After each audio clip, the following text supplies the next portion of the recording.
listening to 89.1 WIDRFM.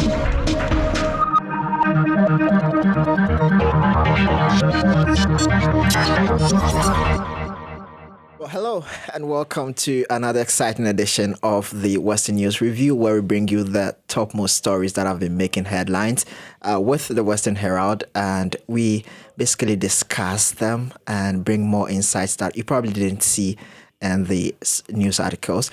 My name is Daniel Ebo, and today I'm here with a regular co-host, Cori Osterman. Hello. Yeah, hello. How's your week? It was pretty good. I'm tired, but I mean, happy end of the week. it's stressful, man. I don't know. I have lots of assignments due this weekend, and but we're good. We also have a guest in studio who is, I prefer to call him an expert witness of a sort, Ian Russell. He is a news reporter with the Western Herald, and he covers the stories that, in fact, I shouldn't even do this introduction for you. I want you to do it yourself. Ian, tell us about yourself. What do you do at the Western Herald? Howdy, y'all. I'm from the Western Herald, and I cover WSA as a specialty. So I do like a legislative reporter, so the assembly, and I'll cover other events, such as forums they're holding or RSO leadership summits. Well, you sound like an important man. Only in my head. We really like having Ian around because WSA can be a difficult and time-consuming thing to cover. So we really appreciate that he does that. Yeah, I know how consuming politics can be in terms of your time and all of that. And we are glad to have you here, Ian. And Ian is going to help us with all the stories that have got to do with the Western Students Association, which is WSA. So today we're going to look at, there's a new update with the New Student Center. We're going to bring you updates on that. And we also look at some stories from the Western Students Association. Well, they've revised their election code. We'll talk about what's included in there, what changes were made. And we also look at, well, it's election season, right? So we're going to look at some of the people that have come forward and who are aspiring for the presidential position. So you want to stay tuned for that particular conversation. It's one of my favorite conversations. I look forward to that conversation today. But Cori, let's get into it. We got some exciting news this week. On February 7th, University administration announced that the new Student Center will be open in late July, which is something we have been waiting for a long time. I can't wait to get into that building. It looks beautiful. I don't know what's either. inside. Yeah. Yeah, so they said late July 2023. It's coming up. This email came from Diane Anderson, Vice President for Student Affairs, and Jan Vanderklay, the Vice President for Business and Finance. The email said, we expect the work to be complete in June when we can take possession of the building. They're starting the process of training employees who will operate within the building. And pretty soon they're going to start notifying student groups, the registered student organizations on campus, when their move-in dates are. So hopefully that means good things for the Herald and WIDR. Yeah, it is a good thing, actually. But, you know, this project, right, it's been postponed a number of times already. And usually the update is that, you know, they're still not done. And the last one, they said they weren't sure when it was going to open. Now they're telling us late July. So it looks like this time around they are serious. But you really get the indication that this is the final decision, that they are not going to tell us a different date later on. I will say that I'm hopeful. It's been a long time. We have a couple people at the Herald, our editor-in-chief, Ben Epstein, for example, who they started work on the Student Center when he was a freshman, and now he's a super senior. So he's not actually going to get to move into the Student Center when it's done. Hopefully we'll have him back at some point so he can see what the Herald turns into. But I'm hopeful and positive that, not 100% positive, but that it will be done in late July, like they said. I think they're probably going to be done a little bit sooner than that, and move-in will start around that time. And of course, they didn't give an exact date because they don't want to upset the university again if they do need that little bit of wiggle room. They probably do have an exact date that they just haven't released to us, but fingers crossed that does happen in July. Yeah, I mean, it makes a lot of sense. I mean, even though I would have wished for an exact date, but it makes a lot of sense that given the number of times it's been postponed, they don't want to get people's hopes up, especially when you're not too sure that you're going to open on that date. So it makes a lot of sense but we can only hope that it's reopened it's open in the late July, as they've said. People are very excited about this story. I think it's our most viewed story in the last couple of weeks. Students have been looking forward to this for some time now. Absolutely. So, yeah, great. And so that's about the New Student Center, right? So if you're doing the listening, you want to know that, it's ready now, or almost, and by late July, you should have it open. Let's get into some politics now. And I know Ian has been itching to say something, right? Ian, first of all, look at the story that talks about some major revisions in the election code. And then you indulge me on that conversation. Share with me what some of the changes are. So this story was written by Cori. And this is dated the 31st of January, and it talks about WSA talks major revisions to election code, and it goes on to say that the Western Students Association Legislative Assembly had a virtual meeting on 25th of January due to the inclement weather where they discussed election code and constitutional amendments, and the major topic for discussion that time was the revision from the 2022 student election code. And some of the changes that have been made, I would allow Ian to walk us through some of them. Ian, tell me, what are some of the changes that this current amendments encompasses? What are some of the changes? Yeah, the biggest major one you think about for upcoming elections is the changes to the demerit system. Mm-hmm. So the demerit system is essentially, if you're caught breaking any university policy 3 times, you get a demerit. And if you get 3 demerits, you're kicked out of the election. Oh. And this was a problem in the past because, for example, university policy is that you cannot sidewalk chalk under an overhang. And so what happened in the past was that campaigns would go out, chalk underneath the overhang, and then other campaigns would find that and turn them in for it. And then suddenly they get 3 demerits because, they chalked underneath sidewalk. Mm-hmm. And the current election chair says, that's not fair. Mm-hmm. We need to do only major demerits should count. Things that impacted the campaign that caused you to win instead of them. And so they made a significant change, and they put a whole new process in place to weigh and figure out what demerits count. And the demerit system has a long and controversial history in WSA, going back multiple elections where, again, people got thrown out and the vote was delayed. And there was criticism of the WSA and criticism of the election because, hey, the people the students voted for didn't get elected. And, hey, it took 2 runoffs to get this person or something of that sort. Mm-hmm. So, exactly. So that has got to do with the, for instance, the majority rule in the plural system, right? And I think we touched on this time, Cori, if you remember, some time ago, looking at the negatives and the positive. But since Ian is here, maybe Ian wants to chime in on that one, talking about in terms of which system do you suppose best work for a system like this, an institution like the WSA where you have students expecting to vote for a president, but you're looking at, do you just give the nod to whoever has the first majority, for instance, even if it's just by 1 vote margin, or you're looking at a plural system where, the majoritarian system where you necessarily have to have 50 or more votes to win? Yeah, I think the change in the system was largely due to wanting to avoid those runoffs and wanting to do controversy at the end of elections, because runoffs and sort of tight elections have also caused controversy. And I think the majority system is better personally. It's going to be really hard, in my opinion, for, if you're WSA president and you were elected by 42, 47%, and you have to walk into a room full of administrators, how are you supposed to say, I was elected by 42% of 3.4% of students? Like, that was the last year count was the 3.4%. Yeah, good. Let's stay on that percentage that you talk about. And can I jump in for a second? Yeah, sure, I just want to say that all of Ian and my opinions are our own, and we don't represent the Herald when we state our opinions. But if you read our stuff, they're super objective, and Ian only writes the facts. But I think what he said is very well spoken. Yeah. And it ends on the note of the 3.4 percentage in terms of the number of students that participate in elections. And I want to stay a bit longer on that.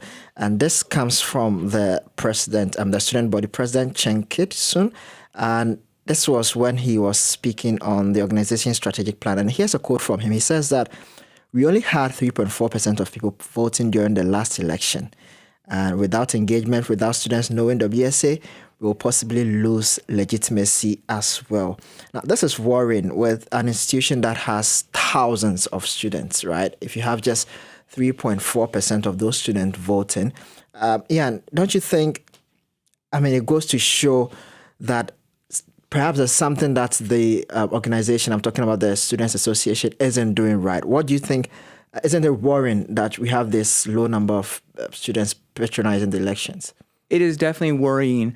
And I think when you look at it and see 3.4% voted, I think that can be deceiving almost, because if you look at the inverse, it's 96.6% of students that did not vote. That's wow. And it's a lot. Insane, yeah.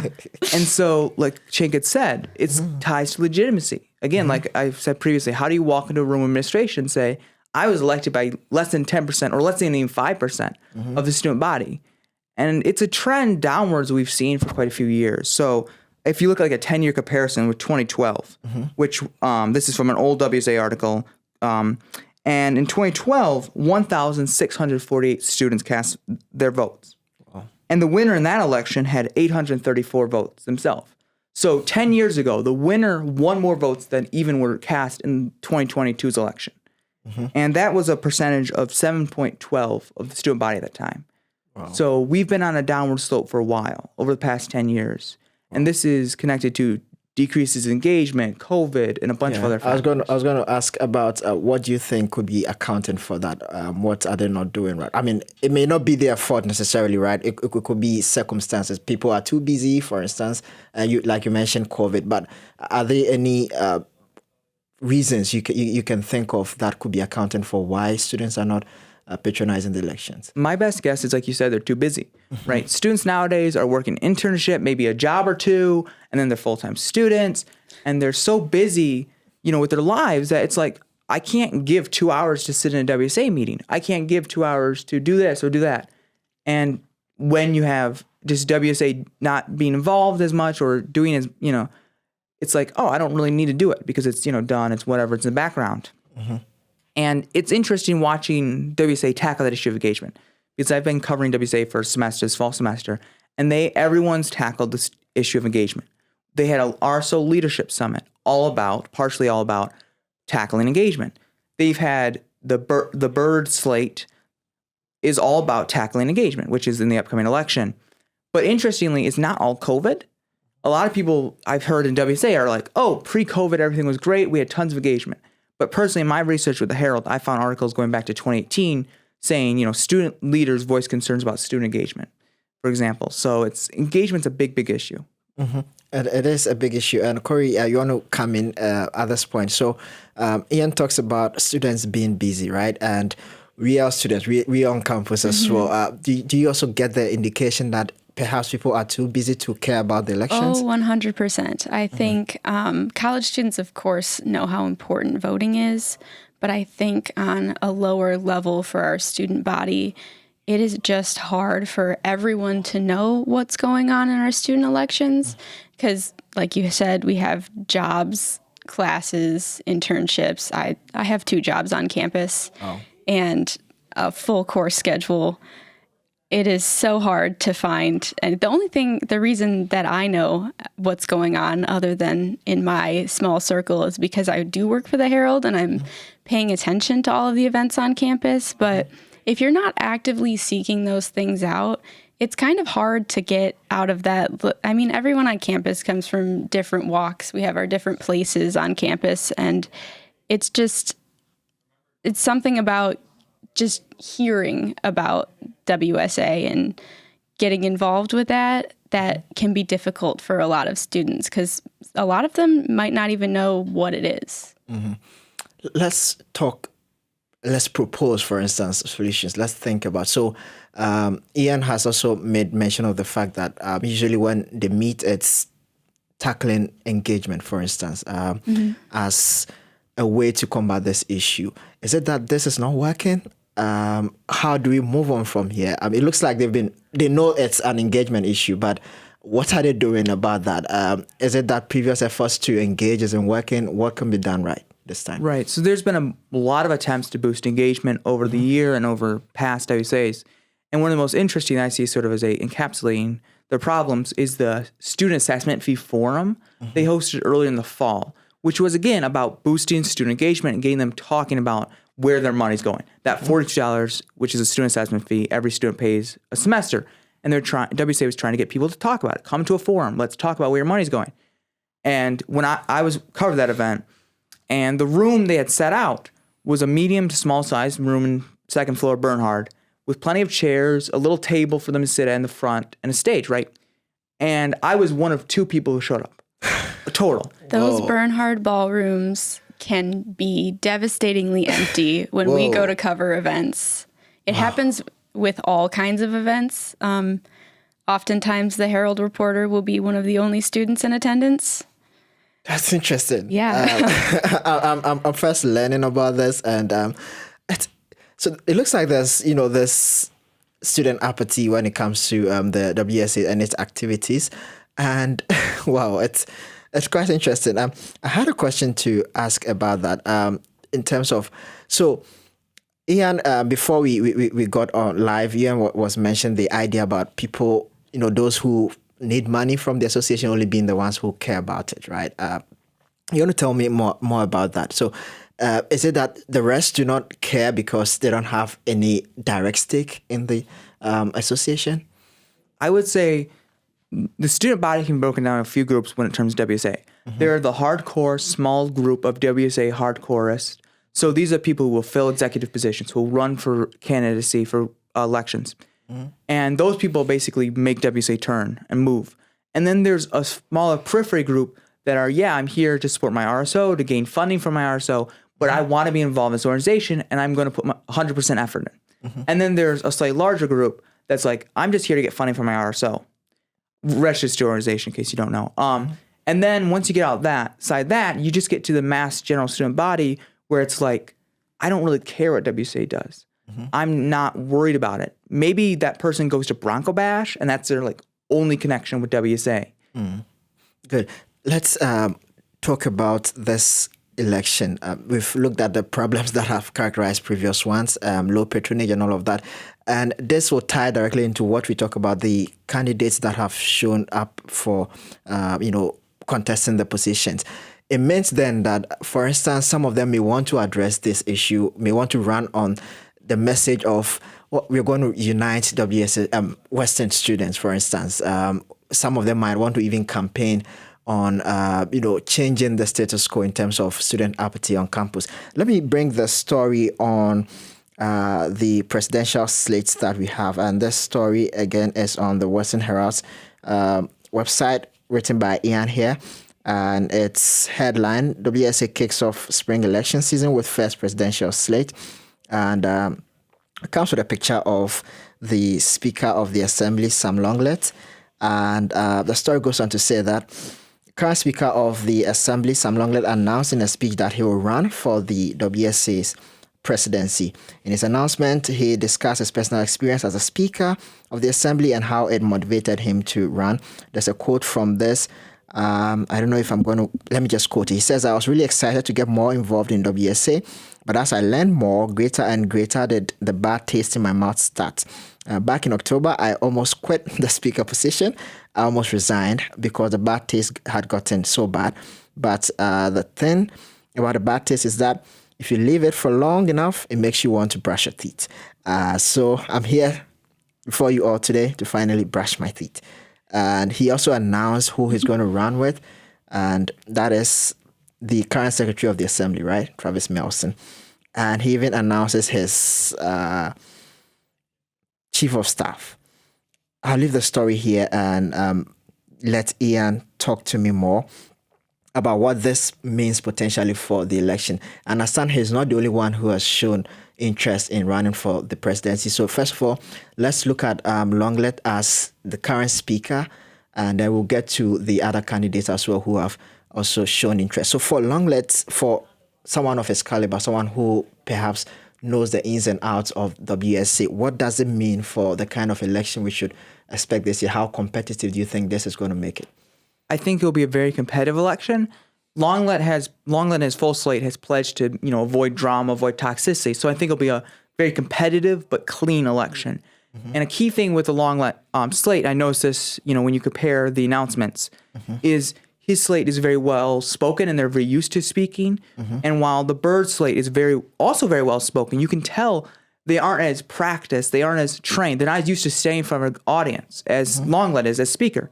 And it's really fascinating when you actually looked at his speech, his announcement, because Longlet uses the typical tricks and trade of a professional public speaker. So, for example, I did not quote in the article, but he mentioned the very first thing he did was he told a emotional story about his father who has passed away and how the gavel he uses reminded him of his father. And that's a classic emotional appeal to the audience, and that's a classic trick with public speaking to try to gain the attention, right? To try to give you a reason to listen, is giving you that emotional story. While Byrd's campaign, she just went straight into her name, her pronouns, and why she was running. And so you can sort of see that. I was going to come to, so Beth happens to be the other candidate, right? Talk to me about her as well. What do we know about her? And there's a story about her as well that she's showed interest. Let me just give you a quick excerpt of the story. Or Go ahead. No, wait, Cori, give me that if you have it. Do you? Oh, I don't have it up right now, Okay, so let me you can just go for it. jump into it. So, again, this story says that a second slate of candidates for the Western Students Association upcoming spring election was announced on February 8th. Leading the slate as a state nominee for WSA president is Kayla Bird. She is the current co-chair of the Assembly's Sustainability Committee. And so, again, this also makes it competitive to the extent that, so she's not just an outsider, right? Just like Longlet is the speaker, we also have someone who is in the ins and out of it. Cori, you want to chime in? Yeah, this is very exciting for us as the Herald. We were a little worried because there was a week in between these slate announcements that there was only going to be one slate running this year, which is just a little more boring for us when we cover. And while we do want to see a clean, toxicity-free race, it is very cool to see two different groups of people kind of come in and try to run our student body and actually care about what's going on here.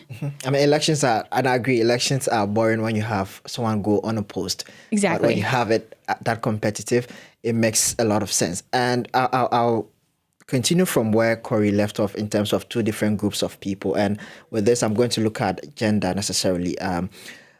So we have Longlet, who is, male, if I should say, and then you have a female. Now, Ian, you want to tell me about what it has been like, how successful have female, aspirant been in elections? Because this is not just an issue of local elections like with the Western community, but elsewhere, even all around the world, right? When it comes to elections, usually don't have a lot of women participate more in it. Has the story been the same here as Western? Have they been successful in terms of previous elections? It's really a mixed bag. So it's a lot of who's willing to run, who wants to run, and personal motivation. And so we've had before the Son Lawrence Macron administration, there was Alexis Morris, who was a very famous, popular and famous president, WSA president, and she was a woman, of course. And then before that, there was another female president. And even before that, there were other female presidents. But it's just sort of like a mixed bag, depending on who's at that moment, who is the mojo, who is the motivation. And, sometimes it might be a woman, sometimes it might be a man, and it all fluctuates. Bird's whole slate is female, right? Correct. Yeah, so she's running with, let me so interesting. say the name of her running mate. So she's running with Mariana Bringas, right? And she, I want to believe, is also a member of, she's also involved in the activities of the WSA. In her own campaign biography, she does not list anything for WSA, and I never interact with her before because she's not involved in WSA, which gives her a really unique outsider position that could bring new skills and new benefits to WSA. Now, she's not a complete newcomer to leadership by any means. She's done stuff with WMU Rugby, Latin Student Association, and a variety of other clubs on campus. Oh, okay, great. So back to the conversation on women and the election. So it looks like when it comes to Western elections, at least the status quo has been challenged to some extent when you have women involvement in being president and all of that. Do you get a sense that this time around that can change too, since we have currently a male president? Do you get the indication that this can potentially cause an upset in the next elections? Yeah, I think gender could change. I think Bird's campaign could win easily, and I think Longlet's campaign could win easily. I think it's going to be, like we said, highly competitive. I think both slates are highly qualified for these jobs, and it's really going to be interesting to watch because, like you said, with gender, right? What are they going to choose? And it's going to flip-flop. Maybe we'll flip-flop. Maybe we'll stay with it. And the big thing is Longlet's campaign is very much so a very, very insider campaign. So Longlet and Casper Zach, his chief of staff nominee, they both were senators in the old WSA for the Lee Honors College. And they both heavily contributed to writing the new Constitution and redefining the new WSA this year. So they are very much so an insider campaign. And then Bird's campaign is slightly more outsider because Bird is only the chair of a major committee in WSA Assembly, which is still a big deal, but is not an executive leadership position. Her chief of staff is on an executive leadership position, chief of finance for WSA, which obviously has to do with money. That's actually a pretty significant one in the cabinet. All right, so it looks like it's balanced out, right? So each has, an advantage, over the other. So great. Now, you mentioned also the nomination of chief of staff for both campaigns. So I noticed that Bird has one already nominated, and I also noticed that Longlet also has one already nominated. Is this a normal thing to do? Because usually when people get into office, that's when they start appointments, right? But we are seeing them already nominating chief of staff even before they have people to work with. Is this normal? Yeah, it's been normal for a few years now. They've done what they call slates, which is where president, vice president, chief of staff will run together. And there's some history, like in the 90s, they used to do this a lot. And then in the 2000s, they sort of stopped and moved to individuals. And now they moved back to slates recently in the past few years. Okay, great. Cori, talk to me about what message potentially we can see these two that have now shown their heads running with. Last time on previous episode, we looked at safety on campus, for instance, and how it's a major issue that some of these aspirants can potentially talk about. But you want to talk to me about briefly what some of the issues that you think messages that you think these people could be running with? Yeah, Ian actually knows a little bit more about that than I do. Safety on campus was something that Chen Kid-sun actually ran with when he became president of WSA. I'm not sure what I think you said RSO retention is. Do you know what they're running with? So I'll start with the Longlet campaign. They have not put out any currently detailed campaign proposals, but they've talked about acknowledging the past, bettering the present, and building a better future. So they've been all about, we're not going to run with drama. We're not going to run with a toxic campaign. We're not going to, we're not going to play into that he said, she said, WSA, as Sam said in an announcement. And then the Bird campaign has been running on what they call the ACE initiative. So I do believe it's engage, communicate. I forget what they is. Let's see, I got it right here. Advocate, communicate, and engage. So they are the Bird campaign is really, really focusing on engagement, which provides a good thing because they need to focus on the issue, but it could also provide a trap in the long run because if 4 months down the road, engagement is still a major problem and you campaign on it. That sort of makes it feel like maybe you are a failure because you've run on it and it's still a major problem. That's interesting, exactly. But so this is where we talk about the level of engagement and student apathy on campus, and I personally would want to see all of them, for instance, touch on how they're going to address the low level of engagement that students have when it comes to WSA activities. I really hope that they are going to address that. And safety, of course, is one of the key issues that I anticipate that these aspirants are going to, talk about. Now, before we go, finally, you want to talk to me about, do you get the sense that these two are the only ones that are going to run? Because Cori, for instance, in earlier mentioned that it would have been boring if you had just one, but thankfully we have two. Do we get the sense or the atmosphere atmosphere created? Does it give the indication that there could be more people showing up to contest? So intent to run forms were already due on the 5th of February, so no one can enter the race anymore. Oh. And it would be unlikely that you would want to wait this long for campaigning reasons because the campaign is very short. Election starts on the 27th, voting starts on the 27th. So there's very little reason you want to wait this long. So it's more likely to be these two slates. Oh. Yeah. And the Western Herald will not be endorsing one slate or the other here. We're we've done it in the past. I know Western Herald's long time ago would choose and endorse one of the slates or a candidate. We will not be doing that this year. Ian's going to remain objective in all of his reporting. And you might see us moderating a debate or two, which is very exciting. But yeah, we will put out a Western Herald story about WSA once a week that hopefully Ian writes. Yeah. Before Ian comes in, I mean, thank you so much, Cori, for bringing that aspect in terms of not vouching for endorsing any candidate, because some people might be expecting certain endorsements. When it gets to election campaign, you find the candidates rallying support from major entities, and you have Western Herald, for instance, being an influential student group on campus. People might want to, reach out and say, you know what, we could use your endorsement. So we have that out in the open. We are not endorsing. We want anyone and everyone on campus to pay attention to who's running without us saying who they should vote for. Very good. Ian, you wanted to say something before?